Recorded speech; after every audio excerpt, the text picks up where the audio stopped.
Salut les pingouins! Aujourd'hui je vais vous parler d'un livre et d'une personne qui a vraiment participé à changer la vision que j'avais du potager. Donc c'est Olivier, donc du livre Le Potager d'Olivier, qui a aussi une chaîne YouTube. Alors en fait, pour vous expliquer un petit peu, nous l'objectif c'est d'être autonome en nourriture à 100%, idéalement à 100%. Et donc ça fait 2-3 ans qu'on a commencé le potager, on n'y connaissait rien avant.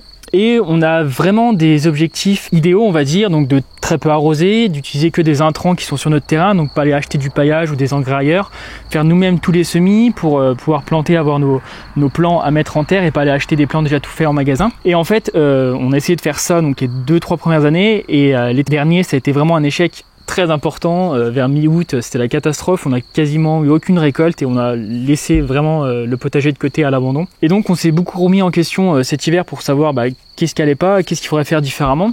Donc on s'est renseigné, on a réfléchi à ce qu'on avait fait et ce qu'on pourrait faire, et notamment on a lu le livre d'Olivier et regardé pas mal de ses vidéos aussi sur YouTube. Et je vais vous expliquer en quoi ça a participé à changer notre vision sur le potager, comment faire le potager. Alors dans ce livre, il y a 2 grandes parties. Il y a une première partie qui est un petit peu en trame de fond l'histoire d'Olivier, donc d'où il est parti, son premier potager, comment ça a évolué, comment il a passé de plus en plus de temps dans le potager. C'est pas juste un livre autobiographique où voilà, c'est la vie d'Olivier et puis on s'intéresse juste à la vie d'Olivier. Non, c'est plutôt son parcours, et dedans il y a toutes ses réflexions, il y a ses erreurs, ses échecs, ce qui a réussi, ce qui a moins bien marché. Et donc on peut tirer plein de choses de ses expériences à lui pour nous poser des questions ou éviter les erreurs qu'il a faites, ou être prévenu en tout cas qu'à ce niveau-là, il peut y avoir un truc un peu compliqué qui paraît pas forcément. Dedans aussi, toute cette première partie, il y a beaucoup d'explications techniques et scientifiques.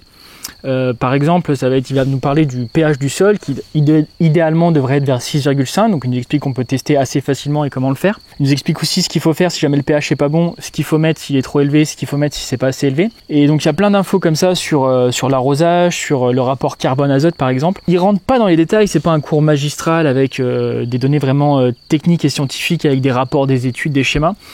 C'est plutôt résumé, souvent c'est sur une page, voire un paragraphe ou 2 pages maximum. C'est super accessible et il va à l'essentiel et voilà, il s'embête pas à rentrer dans des choses trop compliquées.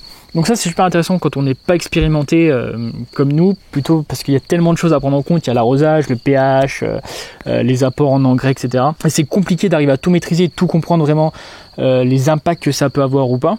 Donc c'est bien d'avoir un guide assez simple pour le faire et vraiment c'est ce qu'il apporte dans ce livre et je trouve ça vraiment hyper intéressant et ça aide vraiment. Donc dans cette première partie, il va aborder un peu toute la vie du potager, donc même choisir le terrain, faire les semis, la serre, les replantations, l'arrosage, etc. Donc ça couvre vraiment tout ce qu'on peut avoir besoin de faire au potager. Donc à chaque fois, c'est entremêlé entre des conseils scientifiques, son expérience, et puis il y a aussi une partie un peu plus philosophique, son point de vue sur la vie et le potager. Il parle pas mal de prix, donc de ce que ça coûte de faire son potager, donc acheter les outils, acheter éventuellement le terrain. Et lui, par exemple, il dit que c'est pas forcément rentable d'un point de vue financier. Et donc, lui, ce qu'il cherche quand il fait un potager, c'est pas de réduire sa facture en légumes, parce que ça lui coûterait certainement moins cher d'aller les acheter déjà tout fait dans le supermarché. Mais lui, il recherche d'autres choses. Par exemple, il recherche à avoir des choses qui ont du goût, ou avoir des centaines de variétés à goûter de tomates qu'on trouvera jamais dans le commerce, parce que ça se limite à 4 ou 5 variétés. Et puis le plaisir de nourrir soi-même sa famille, de faire pousser une chose, de mettre la graine et puis d'accompagner la graine tout au long de sa vie jusqu'à ce qu'elle donne des fruits et qu'on puisse la manger. Et il partage tout ça, c'est vraiment une chose importante et intéressante aussi, je trouve, dans le potager, c'est qu'il explique bien que pour lui en tout cas, le potager c'est vraiment pas pour être rentable, c'est un plaisir. Et d'ailleurs, moi, je trouve que quand je lis son livre et quand je regarde ses vidéos YouTube, j'ai l'impression que même si il faisait un potager qui produisait pas de légumes ou de fruits comestibles, il le ferait quand même parce qu'on sent vraiment qu'il a du bonheur. On sent qu'il prend beaucoup de plaisir et moi, je trouve aussi que quand on fait le potager, c'est un moment un peu de reconnexion avec la nature où on prend le temps de faire pousser, de travailler avec le sol en harmonie et pas contre lui. Donc ça, c'est super intéressant. Et puis vraiment, moi, ce que je trouve vraiment très utile, c'est la partie petits conseils et infos par rapport à lui, sa situation. Donc lui il est dans le sud, donc nous on n'est pas du tout dans le sud, on est plutôt au centre de la France, c'est très différent.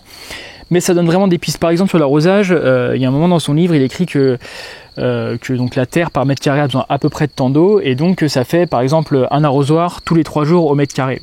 Et ça c'est super concret, 1 mètre carré c'est tant d'arrosoirs tous les 3 jours. Alors même si c'est adapté évidemment, ça donne déjà une première indication sur l'idéal, et après évidemment en fonction de son terrain, de sa situation, il faut adapter. Mais on a un point de repère, et un point de repère très simple, et ça il y en a plein dans le livre, et vraiment nous ça va beaucoup nous aider pour la suite du potager parce qu'on aura ces points de référence. Et puis si on a des petites infos insolites qui sont intéressantes et et qui ont un impact assez important pour se rappeler des choses, et je trouve que c'est bien de mettre ça dans les livres. Par exemple, à un moment, il nous dit que en 10 ans, tout le sol va transiter par les vers de terre, parce qu'il mange la terre et il la rejette. Enfin, c'est une image qui frappe quand en 10 ans, tout le sol est passé à travers l'intestin des vers de terre. Et on s'en rappelle bien, et du coup on se rappelle bien de l'importance des vers de terre, qu'il faut y faire attention et qu'il faut agir pour les protéger, pour les aider, parce qu'ils ont un rôle très important, plutôt que de pas s'en soucier, voire de faire des choses qui sont contre leur bien-être à eux et qui les feraient disparaître. Donc ça, c'est plutôt la première partie du livre. La deuxième partie du livre, il y a une vingtaine, 20-25 cultures. Donc les cultures les plus courantes, tomates, courgettes, petits marrons, des choses comme ça. Et là aussi, on va voir d'une part son expérience, lui ce qu'il en pense, ce qu'il a essayé, ce qui marche bien ou moins bien. Et puis aussi des choses un peu plus scientifiques, en disant voilà, telle chose, ça prend un espace de tant de mètres carrés, ça a besoin de tel apport, de tant de grammes d'apport. En telle chose pour bien pousser, pour bien s'épanouir. Et puis des conseils vraiment d'expérience, comme par exemple sur la pomme de terre. Ce qu'il dit, c'est qu'il faut faire attention parce que c'est une culture qu'on fait assez tôt par rapport aux autres dans l'année, et on peut être tenté d'en mettre plein parce qu'on a envie d'en avoir plein, et après se retrouver 2-3 mois plus tard un petit peu bloqué parce qu'on a planté trop de patates, on n'a plus de place pour le reste. Et ça, c'est un truc d'expérience vraiment concret et qu'on se rappelle aussi et qu'on peut facilement prendre en compte. Donc plein de conseils comme ça, voilà, sur chaque plante un petit peu. C'est intéressant d'y retourner, voilà, quand on va faire la culture des tomates, on va les jeter un œil pour avoir des idées, pour avoir des choses en tête auxquelles il faut faire attention. La première partie, une fois qu'on l'a lu, on peut revenir sur certains passages, mais je pense vraiment que la deuxième partie, c'est un truc qu'on va utiliser très régulièrement. On va revenir très souvent dans le livre pour venir chercher des informations, des petits conseils dedans, donc c'est vraiment très utile. Et donc le message de son livre qui nous a vraiment parlé et qui nous a beaucoup aidé dans notre réflexion sur pourquoi le potager a un petit peu foiré et qu'est-ce qu'il faut qu'on fasse pour l'améliorer, c'est vraiment le côté il faut pas forcément chercher à être parfait parce que c'est compliqué d'être parfait et puis c'est idéaliste, c'est quasiment impossible d'être parfait. Par exemple, il dit que c'est pas très grave si tu passes au motoculteur la première fois quand tu arrives sur un terrain parce que le sol est tellement compacté, il y a tellement de travail à faire que ça peut que lui faire du bien de passer le motoculteur pour aérer la terre, même si effectivement retourner la terre c'est pas l'idéal, utiliser des engins mécaniques c'est pas forcément l'idéal non plus dans un monde parfait, mais voilà, ça peut vraiment donner un coup de boost au départ, éviter de perdre 2-3 années à attendre que le sol s'aère tout seul, que les vers de terre fassent leur travail. Donc voilà, ça c'est vraiment super intéressant, ça nous a beaucoup parlé parce que nous on était un peu dans une optique de tout faire 100% parfait, donc moins de choses mécaniques possibles, tout faire chez nous. Et voilà, là on se dit ok, en fait c'est peut-être plus intelligent d'aller acheter 2-3 battes de paille ou de foin aux paysans d'à côté plutôt que d'essayer de faire 100% des apports pour le paillage sur notre terrain alors que c'est très difficile, ça nous prend beaucoup de temps, qu'on a beaucoup de mal. Et peut-être que ça on pourra le faire dans 5 ou 10 ans quand on aura plus de temps, quand on maîtrisera mieux le potager, donc on passera moins de temps sur d'autres étapes. Mais dans un premier temps, en tout cas, c'est pas un problème de pas être parfait. Faut essayer de faire au mieux et de toute façon, quoi qu'il arrive, déjà de faire son potager et puis de récolter quelques tomates, même si on a utilisé de l'essence avec un motoculteur pour préparer le terrain, si on a été acheter les plants de tomates, si on a acheté de l'engrais organique pour mettre dessus, la tomate sera quand même meilleure, aura plus de goût et même d'un point de vue global par rapport à la planète, il y aura moins d'impact qu'une tomate qu'on a achetée dans le commerce, qui a fait des centaines de milliers de kilomètres pour venir. C'est un de ses grands messages dans son livre, en tout cas c'est un des messages qu'on a vu dans son livre et qui nous parle beaucoup, qui a beaucoup participé à notre réflexion et à notre façon de voir le potager pour les années à venir et ce qu'on va mettre en place cette année. Et puis il y a un deuxième message dans son livre avec lequel on est 100% d'accord et ça on l'avait bien ressenti avant même de lire son livre, mais voilà, ça nous a conforté dans l'idée, on a vu qu'on n'était pas les seuls. C'est vraiment le côté que le potager rend heureux et donc c'est le côté exister en produisant plutôt qu'en consommant. Et ça on est vraiment d'accord à 100% là-dessus et ça apporte tellement de faire pousser soi-même les tomates, même la première année quand on a eu nos premières tomates, on était tellement heureux de manger 3 tomates. Ça nous apporte vraiment beaucoup à l'esprit. D'ailleurs le sous-titre de son livre c'est nourrir sa famille, nourrir son esprit. On est vraiment d'accord avec ça, le potager ça apporte de la nourriture, c'est un de nos objectifs principaux, mais ça nourrit aussi l'esprit et ça permet d'exister d'une certaine façon. C'est beaucoup plus gratifiant de planter sa petite graine de tomate et de l'accompagner tous les jours pendant des mois jusqu'à récolter la tomate et la manger.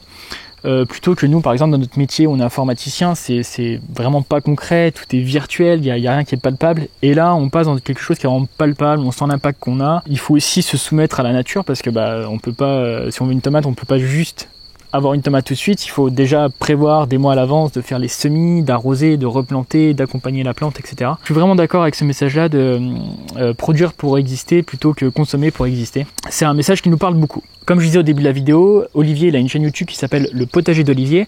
Il fait à peu près une vidéo par semaine. Alors parfois c'est sur un sujet précis, parfois c'est une visite de potager, donc il montre un petit peu où il en est dans le potager, ce qu'il a fait, ce qu'il n'a pas fait, ce qui a marché, ce qui n'a pas marché, les petits problèmes qu'il peut avoir. Donc là aussi c'est comme son livre, c'est vraiment une source d'inspiration. Nous on regarde quasiment toutes ses vidéos, juste de le voir ça donne la patate, et ça donne aussi envie de passer à l'action et de faire son jardin et d'aller aussi trouver du plaisir à faire ce qu'il fait. Donc on a été super content aussi de lire son livre. Donc pour ceux que ça intéresse, qui ont envie de le lire, je le conseille vraiment aux gens qui vont débuter un potager, et je conseille vraiment à ces gens-là de lire ce livre-là parce que ça permet de relativiser, ça permet d'éviter de se planter en ayant des objectifs qui sont pas atteignables ou qui sont vraiment trop durs à atteindre, qui demanderaient beaucoup d'énergie personnelle et de déception. Et voilà, et tous les gens qui débutent le potager ou même qui font du potager depuis peut-être en traditionnel depuis un petit moment et qui veulent se tourner vers un potager plus naturel. Donc voilà, si ça vous intéresse, on vous mettra le lien en description de sa chaîne et puis de son livre.